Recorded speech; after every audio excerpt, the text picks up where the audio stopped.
जय भीम। जन्मभूमि से हजारों किलोमीटर दूर बैठे मेरे प्यारे भाई बहनों, आज हम प्रज्ञासूर्य बाबा साहब का संघर्षमय कारवां की सफर करेंगे। अस्मिता और स्वाभिमान का यह तेज जिसने हमारे घरों में उजाला कर दिया।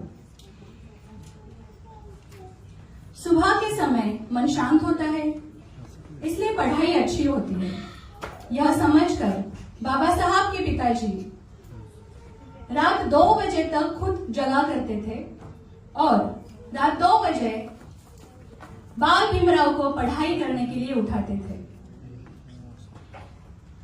इसी प्रैक्टिस का उन्हें आगे चलकर यह फायदा हुआ कि दिन में से 24 घंटों से 21-21 घंटा वह पढ़ाई कर सकते थे।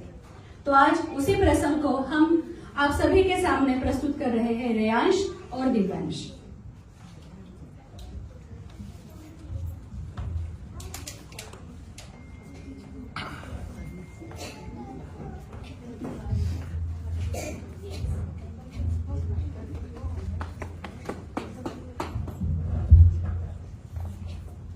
भीवा उठो, पढ़ाई करनी है। बाबा मुझे सोना है। भीवा उठो।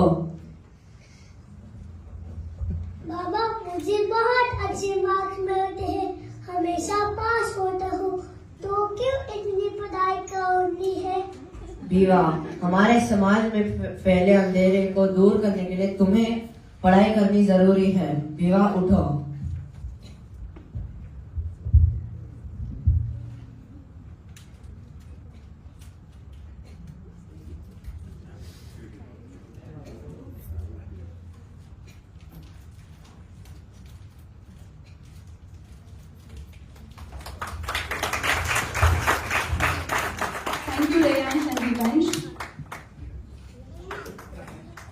बच्चों का चरित्र, उनका व्यक्तित्व अच्छा हो, इसलिए राम जी, बाबा साहब के पिताजी, हमेशा अलर्ट रहते थे। रात के समय, रात को 8 बजे घर के हर फैमिली मेंबर का इकट्ठा होना और एक साथ बैठकर अभंगों का पठन करना उनके यहाँ कंपलसरी था। यदि कोई अनुपस्थित हो तो उसे क्षमा नहीं मिलती थी। इसी प्रसंग को आप सभी के सामने दोहराने के लिए आ रहे हैं अद्विता, सानवी, रेयांश और दियांश।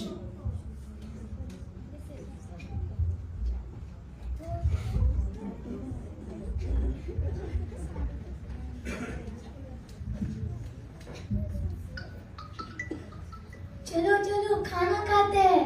पहले दोहों का पठन करना है, नहीं तो खाना नहीं मिलेगा।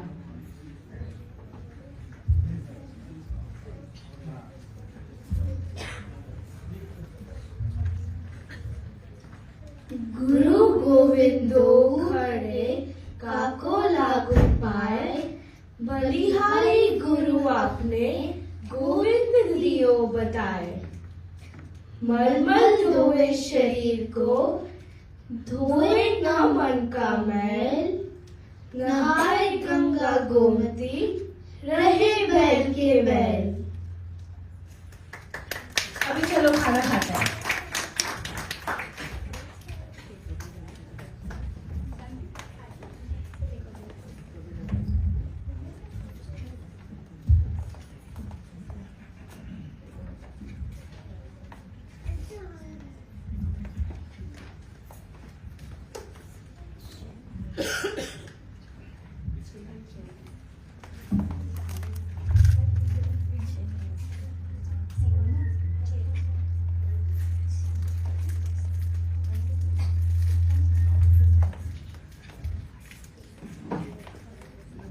बोधिसत्व बाबा साहब और रमाबाई, इनका संसार हम सब के लिए अद्वितीय उदाहरण है। बाबा साहब की पढ़ाई कब खत्म होगी, कब ये घर संसार में मन लगाएंगे, इसलिए माता रमाई हमेशा बाबा साहब के पीछे लगी हुई रहती थी। पर जब बाबा साहब विदेश में हो, पढ़ाई के लिए गए हैं या फिर भारत में समाज कार्य में व्यस्त हो, तो सारी घर की जिम्मेदारी माता रमाई ही संभालती थी। ऐसे प्यारी रमाई को बाबा साहब पत्र लिखते हुए प्रस्तुत कर रहे हैं विहान मंडप में।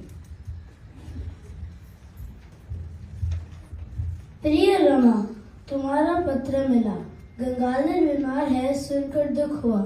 मेरे पास भी पैसे नहीं है, मैं भी खाने के लिए मोहताज हूँ। तुम्हें भेजने के लिए कुछ नहीं है, फिर भी मैं बंदोबस्त कर रहा हूँ। अगर पैसे मिलने पर समय लगा तो तुम जेवर बेच देना, मैं आते ही तुम्हें नया जेवर बना दूंगा। यशवंत और मुकुंद, इनकी पढ़ाई कैसी हो रही है? मेरी तबीयत ठीक है, चिंता मत करो, अभी पढ़ाई पूरी नहीं हुई, शायद जून में मेरा आना नहीं होगा। मैंने भेजे हुए पैसे मिलने पर मंजूरा और लक्ष्मी आई को एक एक नवारी साड़ी लेना।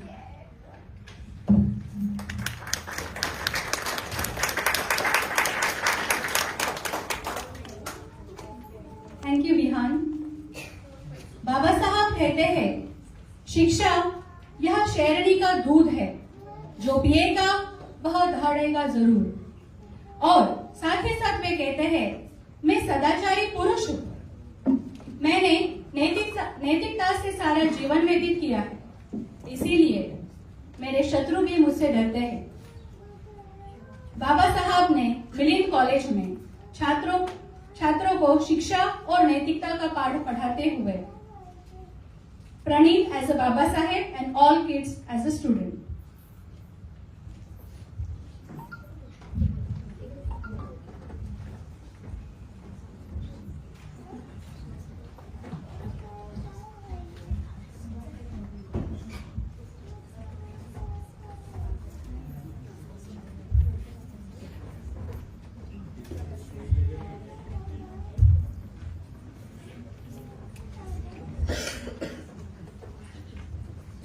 आप सभी यहाँ पढ़ने के लिए आए हैं। केवल विद्या प्राप्त करना ही काफी नहीं है, विद्या के साथ साथ बुद्ध ने बताए हुए प्रज्ञाशील, माने, सदाचरण संपन्न आचरण जरूरी है। सारे मानव जाति के लिए मन में अगर मैत्री और करुणा हो तो ही विद्या का उपयोग है। विद्या, प्रज्ञा, शील, मैत्री, करुणा, ये पंच तत्वों के अनुसार हर विद्यार्थी ने अपना चरित्र व्यक्तित्व बनाना है, फिर चाहे इस मार्ग पर अकेले ही क्यों ना चलना पड़े। सद्विवेक बुद्धि से, मनोधैर्य और निष्ठा से जीवन व्यतीत करना है।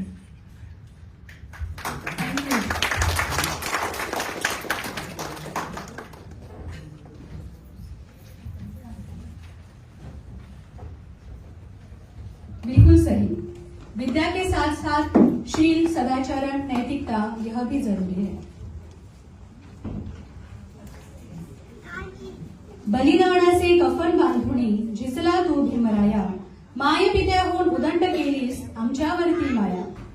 बाबा साहब ने आजीवन संघर्ष किया, हम सबके लिए किया। इन सभी उठाव संघर्षों की जानकारी आज हमारे सामने प्रस्तुत कर रही है अद्विता वैद्य। नमो बुद्धाय, जय भीम।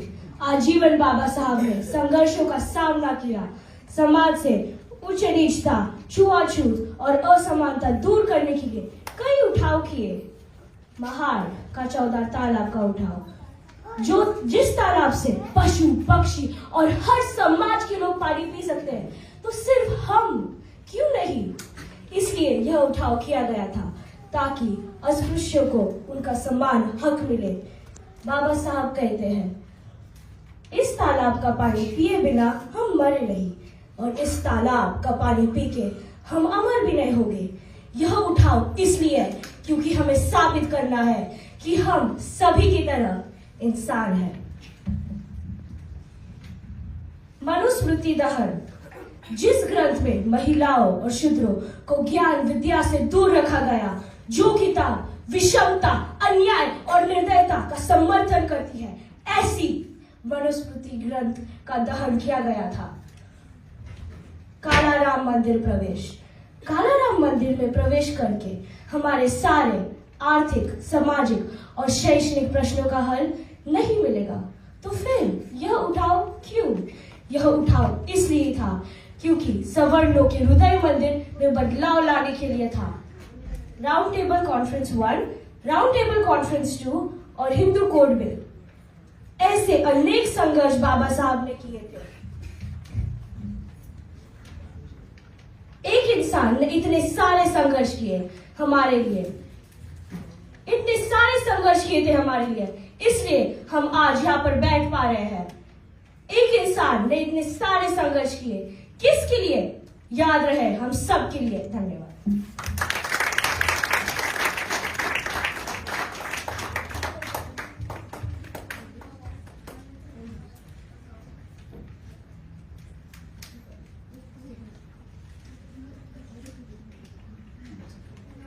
गुलामों को बताओ कि तुम गुलाम हो, तो वो गुलाम उठाव कर उठेगा।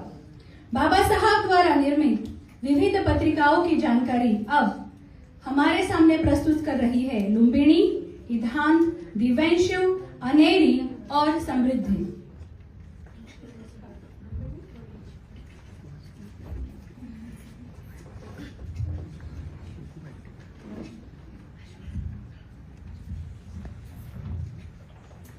मुक्तनायक बाबा साहेब ने मुक्तनायक पाक्षिक 1920 में शुरू किया। छत्रपति शाहू महाराज ने 2500 रुपए की मदद की थी। मुक्तनायक मराठी भाषा में प्रकाशित होता क्योंकि जनता की लोक भाषा मराठी थी। दलित, गरीब, शोषित लोगों की आवाज सरकार तक पहुंचना यह उद्देश्य था। इसलिए बाबा साहब मुंबई के सिडेनम कॉलेज में प्रोफेसर थे। इसलिए मुक्तनायक के व्यवस्थापन ज्ञानदेव गोपाल इन्होंने किया।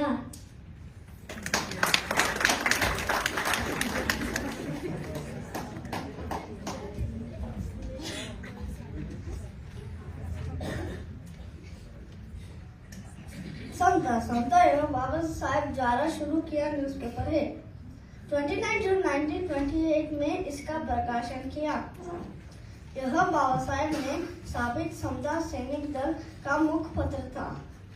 इसके संपादक देवराम विष्णु नायक थे।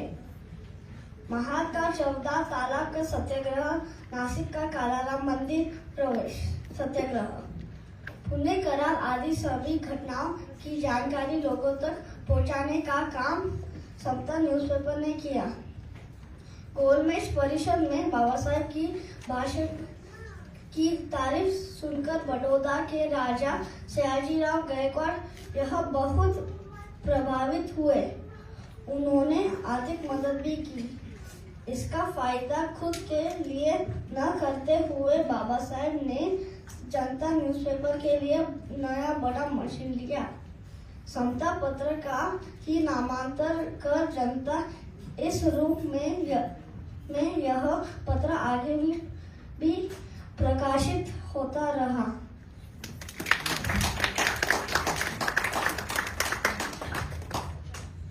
बहिष्कृत भारत या डॉक्टर बाबा साहेब आम्बेडकर जी ने 3 अप्रैल 1927 में शुरू किया। यह एक पाक्षिक था। बाबा साहब खुद इसके संपादक थे। बहिष्कृत भारत के बृहदवाक्य में बाबा साहेब जी ने संत ज्ञानेश्वर जी की पंक्तियों का समावेश किया। बाबा साहब अंग्रेजी भाषा के विद्वान होकर भी वृत्तपत्र मराठी भाषा में प्रकाशित की। इस वृत्तपत्र का मजकूर बाबा साहब खुद लिखते थे। आर्थिक सहायता न मिलने की वजह से 25 नवंबर 1929 को यह वृत्तपत्र बंद हो गया। बाबा साहब कहते थे कि अस्पृश्यों की स्थिति बदलनी है। यदि अन्याय जुल्मों से बचना है तो अभी इसी वक्त हमारे समाचार पत्र होना जरूरी है। Thank you.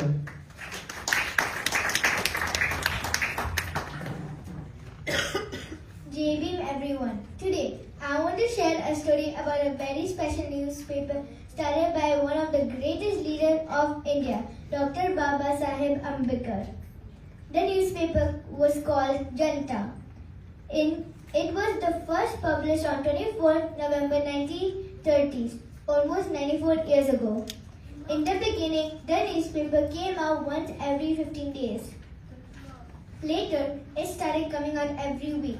The purpose of Janta was to bring attention to the problems faced by backward classes and to give them a voice. Dr. Ambedkar believed that education and awareness could change people's lives. He wrote a powerful quote in this newspaper: "Tell a slave he is a slave, and surely he will fight for it." This means that if people understand they are being treated unfairly, they will stand up for what is right. Through Janta, Dr. Ambedkar wrote about the struggles and dreams of people who were treated unfairly. He even shared letters and messages to inspire them to fight for justice and equality. On 4th February 1956, the name of Janta was changed to Prabuddha Bharat, which means Awakened India. It became a symbol of hope and knowledge for everyone. Dr. Baba Saheb works reminds us how important it is to learn, stay aware and stand up for what is right. Dhanyawad.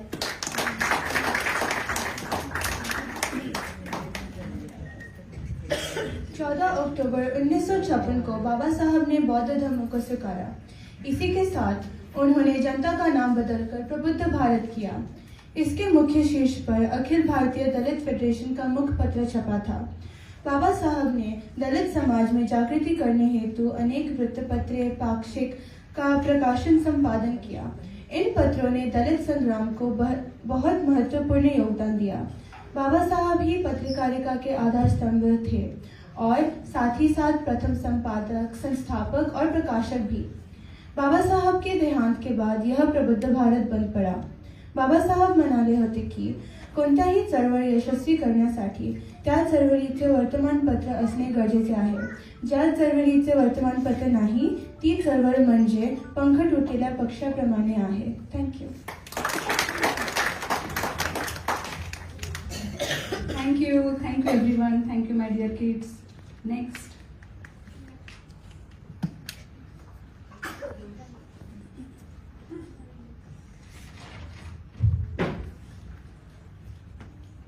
मोजू तरी कशी उंची तुझ्या कर्तृत्वाची, तू जगाला शिकवली व्याख्या माणसातल्या माणुसकीची।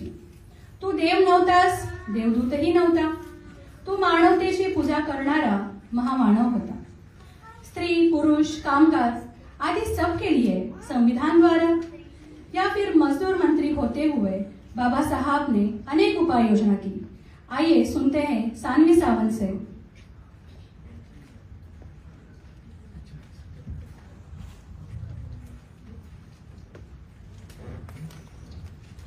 नमो बुद्धाय, जय भीम। आज मैं आपको डॉक्टर बाबा साहेब अम्बेडकर जी के जीवन का उस महत्वपूर्ण पहलू के बारे में बताना चाहती हूँ जब उन्होंने देश के कानून मंत्री और श्रम मंत्री के रूप में देश के विकास में अमूल्य योगदान दिया। उनका जीवन सिर्फ समाज सुधार तक सीमित नहीं था, उन्होंने शासन और कानून के क्षेत्र में भी ऐतिहासिक काम किया। कानून मंत्री के रूप में योगदान 1947 to 1951 थे। स्वतंत्र भारत के पहले कानून मंत्री के रूप में डॉक्टर बाबा साहेब अम्बेडकर जी को नियुक्त किया गया।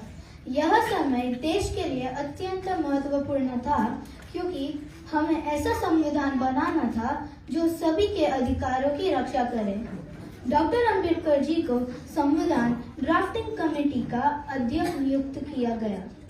उन्होंने न केवल हर नागरिक को समान अधिकार दिलाया और समाज के कमजोर वर्गों के लिए विशेष प्रावधान रखे ताकि उन्हें सामाजिक और आर्थिक समानता मिल सके। इतना ही नहीं, उन्होंने महिलाओं को भी बराबर का अधिकार दिलाने के लिए कई पहल की। श्रम मंत्री के रूप में योगदान 1937 to 1941 थे। ब्रिटिश शासन के दौरान जब बाबा साहेब बॉम्बे प्रेसिडेंसी के श्रम मंत्री बने, उन्होंने श्रमिक वर्ग के उत्थान के लिए ऐतिहासिक कार्य किए।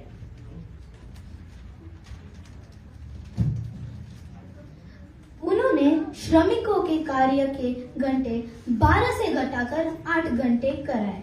उन्होंने महिला और बाल श्रम के शोषण को रोकने के लिए कानून बनाया। मजदूरों के लिए संडे को अवकाश दिलाने में उनकी अहम भूमिका थी। उन्होंने श्रमिकों के लिए बीमा योजनाएं शुरू की।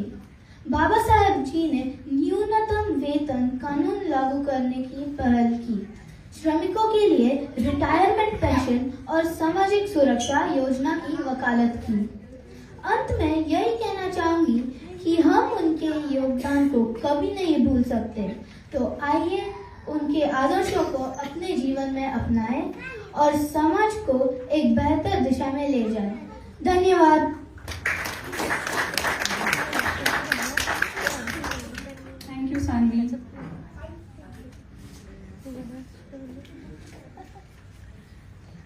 बाबा साहब वकील, अर्थतज्ञ, प्रोफेसर, प्रिंसिपल, संपादक, लेखक, ऐसी अनेक भूमिकाएं बाबा साहब ने की। पर शिक्षा और विद्या ही हर समस्या का हल है, यह बाबा साहब जानते थे। इसलिए उन्होंने महाविद्यालयों की स्थापना की। आइए सुनते हैं शोभन रामटेके से।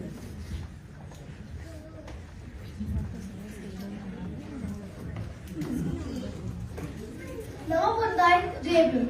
I'm going to tell you about Baba Saheb and his amazing work for education. He started People's Education Society. In Mumbai, he made a college named Siddharth. Do you know why he named it Siddharth?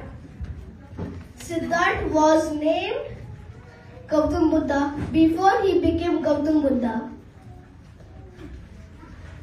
Siddharth worked very hard to get knowledge. And Baba Saheb wants us to be curious, hardworking.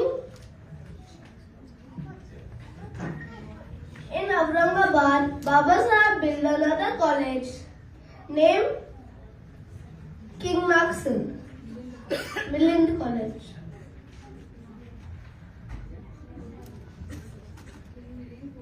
King Milind, who loved learning and asking questions. He had a long talk with monk named Naksan. And he became a follower of Buddha. Dr. Baba Saheb built these colleges so students can grow, learn and solve problems. Baba Saheb believed education is the key to fix problems. Let's all work hard to get knowledge and make Baba Saheb proud. Thank you.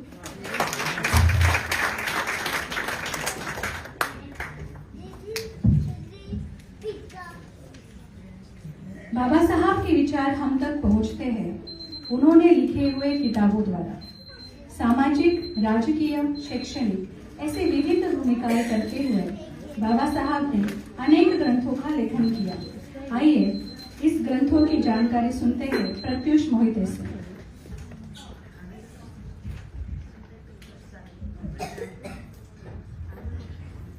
Namaste, JB, and good morning to all. My name is Pratyush Mohite and I am going to say a speech about Baba Saheb and his books. Baba Saheb was a justice, politician, economist, and writer and editor. And he wrote and he never wrote stories, plays, works of fiction. And he did leave behind some realms of scholarly work, and some of his books were published in his lifetime, while others came out after his death. A few examples of those are castes in India, problems in India, the small holdings in India and their remedies, the problems of the rupee, the problems of the evolution of the provisional financial British India, the Mr. Gandhi and the Impeachment of Untouchables, the allegation of the castle, Buddha and his marks, Buddha and the future of his religion, Buddha and his Dhamma, and many more. Can one man write many books for us? Let's collect all books, read and discuss with kids, new generations, and teach what Baba Saheb was trying to teach us. This can be a great gratitude to us. Thank you.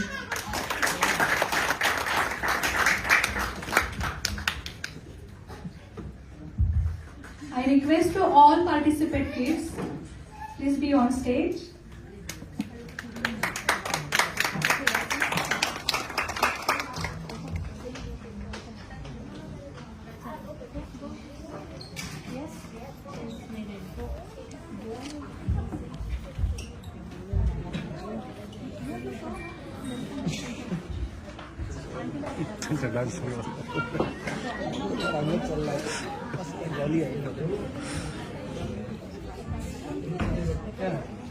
Pratish थोड़ा इकडे होता बेटा समोर Pratyush group मध्ये ये ना get in the group